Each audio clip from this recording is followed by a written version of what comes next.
حدیث پاک سنیں گے آپ کی طبیعت بڑی ٹھنڈی ہوگی۔ میرے نبی پاک صلی اللہ تعالیٰ علیہ وسلم ارشاد فرماتے ہیں کہ جو بندہ سوال سے بچنا چاہے گا، ارادہ کرے گا اللہ میں نے کسی سے نہیں مانگنا، فرمایا جو سوال سے بچنا چاہے گا رب اسے سوال سے بچا لے گا، اور جو لوگوں سے بے نیاز ہونا چاہے گا کہے گا یا اللہ مجھے دنیا داروں کا محتاج نہ بناؤ، اپنی بارگاہ سے عطا فرما۔ جو لوگوں سے بے نیاز ہونا چاہے گا اللہ لوگوں سے بے نیاز کر دے گا، اور فرمایا جو صبر کا ارادہ کرے گا اللہ اسے صبر کی توفیق بھی عطا فرما دے گا۔ ارادہ تو کرے، پروگرام تو بنائے، توفیق تو اللہ دے گا۔ جو صبر کا ارادہ کرے گا اللہ صبر کی توفیق بھی عطا کر دے گا۔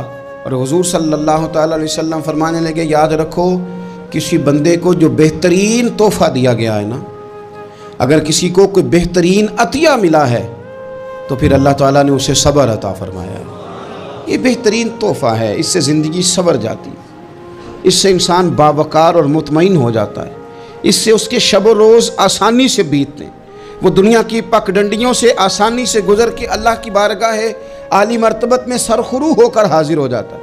لیکن اگر بے حوصلہ ہو، صبر نہ ہو، پھر نقصان روز بروز بڑھتا ہے۔ اور پھر میرے رسول پاک صلی اللہ تعالیٰ علیہ وسلم ارشاد فرماتے ہیں کہ اصل بات یہ ہے کہ اللہ تعالیٰ نہ کسی بندے کا درجہ بلند کرنے کا ارادہ فرماتا ہے، لیکن اس کے اعمال اس طرح کے نہیں ہوتے کہ اس کا درجہ بلند کیا جائے۔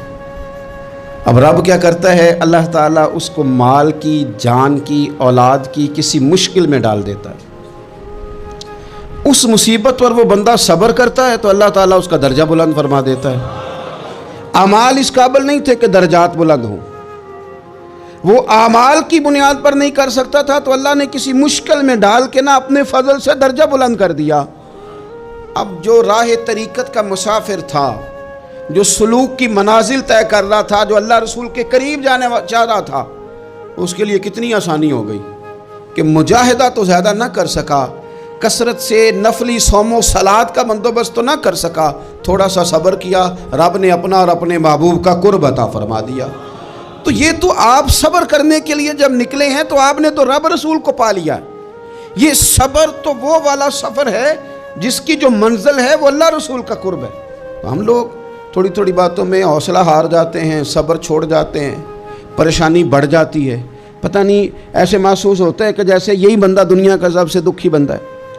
تو ایک تو یہ کہ ذاتی حیثیت سے صبر کرے، ایک یہ کہ پھر دشمن کا جب مقابلہ ہو، آمن نصبرو و صابرو، آپ کا جب مقابلہ سامنے کسی کے ساتھ ہو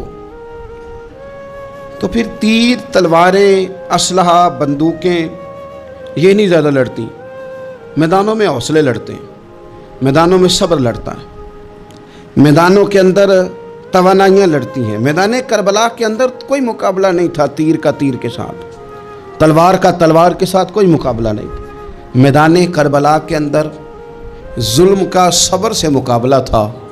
فتح کے ڈنکے یزید نے بجائے تھے، جشن ابن زیاد نے منایا تھا، لیکن قیامت تک اللہ نے جو فتح عطا فرمائی ہے تو وہ حسین ابن علی کے صبر کو عطا فرمائی،